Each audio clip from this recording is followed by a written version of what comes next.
My singing chum, Alan Howe, has sent me 3 John Clare poems. Clare is regarded as something of a prophet figure among modern environmentalists. He was born and raised amongst very poor rural labourers and received minimal formal education. But his knowledge of the English countryside and empathy with its components was profound, as this poem, To A Fallen Elm, illustrates. He was 20 when the first Enclosure Act began the process of depriving the rural poor from their traditional access to land, all to feed the greed of landowners.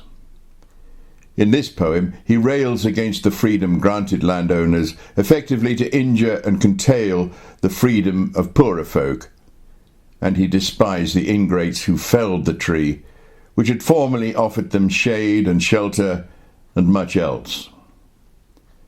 Not that Clare was a revolutionary.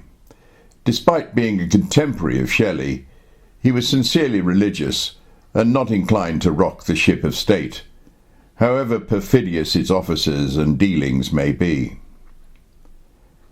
After a hard-working life, largely dedicated to supporting his extended family, and torn between his Northamptonshire village and the possibility of a literary life in London, he ended his days in mental asylums and died of a stroke when he was 71. A few definitions might be helpful. A dower is a gift. A mavis is a song thrush, and maws are mouths or gullets. A further note for listeners outside the UK, sadly we've lost practically all our mature elms to Dutch elm disease, a deadly fungus spread by bark beetles. They're therefore absent from the images with this poem. Gone, but not forgotten. The Fallen Elm. Old elm that murmured in our chimney top, the sweetest anthem autumn ever made, and into mellow whispering calms would drop, when showers fell on thy many-coloured shade, and when dark tempests mimic thunder made, while darkness came as it would strangle light with the black tempest of a winter night, that rocked thee like a cradle in thy root. How did I love to hear the winds upbraid thy strength without, while all within was mute. It seasoned comfort to our heart's desire. We felt that kind protection like a friend, and edged our chairs up closer to the fire, enjoying comfort that was never penned. Old favourite tree, thou seen time's changes lower, though change till now did never injure thee, for time beheld thee as her sacred dower, and nature claimed thee her domestic tree. Storms came and shook thee many a weary hour, yet steadfast to thy home thy roots have been. Summers of thirst parch round thy homely bower, till earth grew iron, still thy leaves were green. The children sought thee in thy summer shade, and made their playhouse rings of stick and stone. The mavis sang, and felt himself alone, while in thy leaves his early nest was made.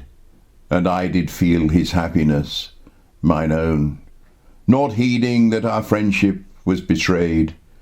Friend not inanimate, though stocks and stones there are, and many formed of flesh and bones. Thou owned a language by which hearts are stirred, deeper than by a feeling clothed in word, and speakest now what's known of every tongue, language of pity and the force of wrong.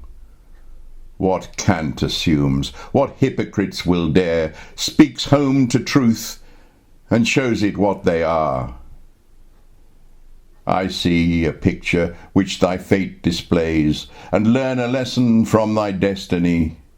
Self-interest saw thee stand in freedom's way, so thy old shadow must a tyrant be. Thou'st heard the knave, abusing those in power, bawl freedom loud, and then oppress the free. Thou'st sheltered hypocrite in many a shower, that when in power would never shelter thee. Thou'st heard the knave supply his canting powers with wrongs illusions when he wanted friends, that bawled for shelter when he lived in showers, and when clouds vanished, made thy shade amends. With axe at root he felled thee to the ground, and barked of freedom. Oh, I hate the sound. Time hears its visions speak, and age sublime hath made thee a disciple unto time. It grows the cant term of enslaving tools, to wrong another by the name of right. Thus came enclosure, ruin was its guide, but freedom's cottage soon was thrust aside, and workhouse prisons raised upon the site. In nature's dwellings far away from men, the common heath became the spoiler's prey. The rabbit had not where to make his den, and labour's only cow was drove away. No matter.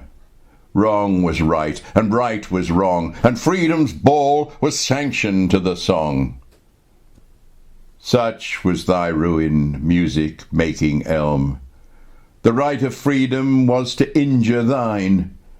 As thou wert served, so they would overwhelm in freedom's name the little that is mine.